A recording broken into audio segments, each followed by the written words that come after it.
What's up everyone? Welcome to another video. In this video, I will install these Hexagon LED lights in my home gym.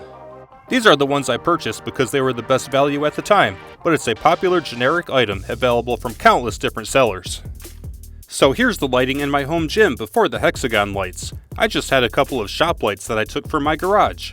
I started this home gym 5 years ago with a rug and a power cage, and put these lights up as a placeholder just to get things going. And I recently added one more here, just sitting on the header beam to add a little bit more light. I do kind of like the dim lights, because it casts a lot of shadows that make me think I look really good with contours highlighted. I'm a little concerned that the LED Hexagon lights will wash everything out, but it's time to move forward.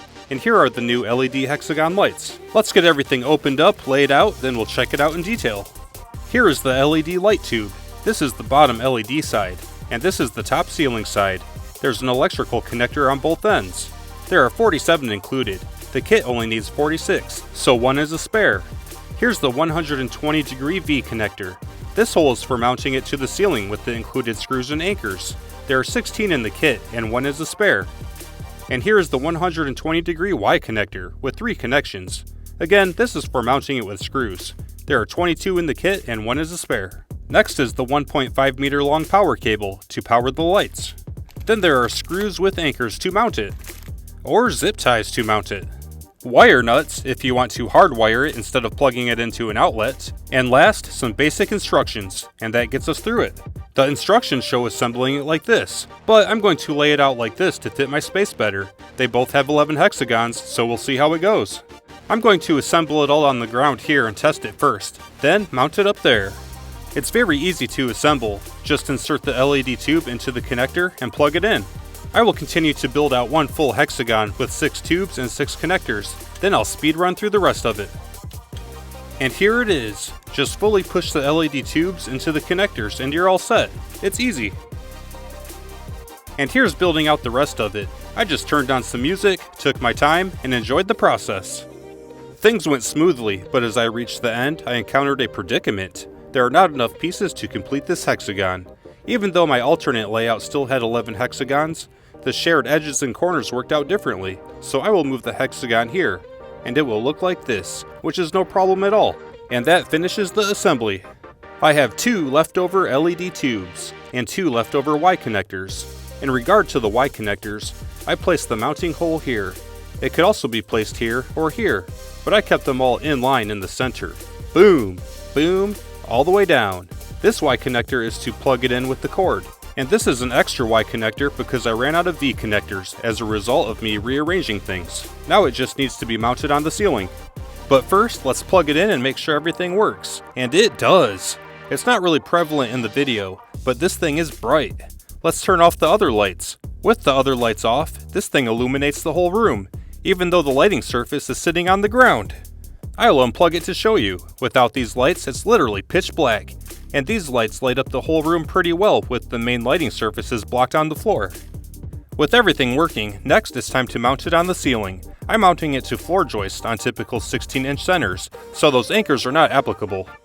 I wondered if maybe I could still run screws into the bottom of the joist through the corner pieces, but those are definitely not on 16-inch centers.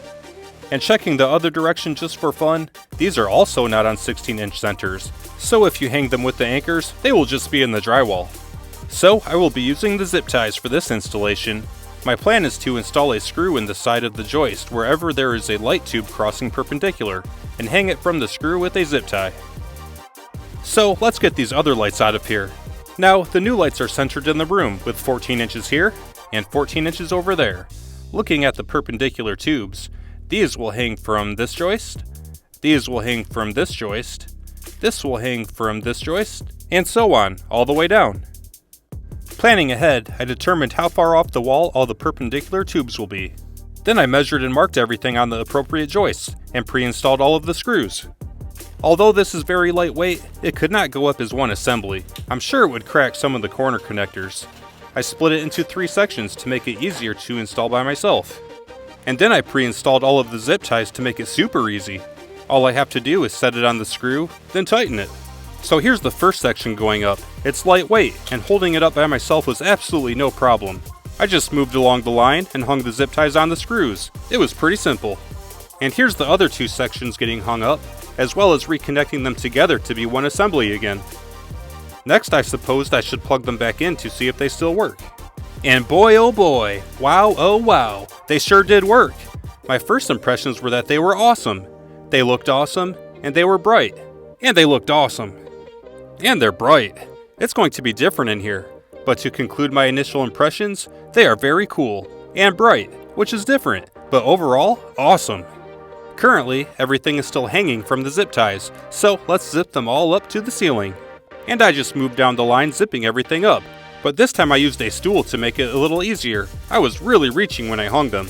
And here they are, fully zipped up flush to the ceiling. Installation is complete. Here's where I plugged it in. And here's the extra Y connector, which is not used. Ideally, it would be a V connector like this, but I changed the layout. And I did install that other shop light on the other side of the header beam to get some more light over here. I used to think this room was bright, but now this room is bright. Here's a split screen to see the difference. And now that it's brighter down here, I can see how dirty my floor is.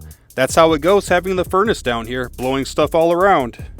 And now I guess I get to vacuum more often, now that I can see it. Now let's get all the way under the center of the lights and recheck the shadow test. Remember at the beginning of the video when I was concerned that these lights would be super bright and wash everything out, eliminating the detailed shadows that make me feel good about myself when I'm pumping iron in the mirror? Well, in my opinion, everything's all good. In case you're wondering about this for your home gym, that was not a problem for me. And that gets us through it. It was a huge aesthetic and brightness upgrade, and the process was simple. I'm really happy with it. And there are other versions that are dimmable or have different colors, so there are some options. As always, I hope you found this helpful. Subscribe for more how-to and review videos. Have a great day, and I'll see you in the next video.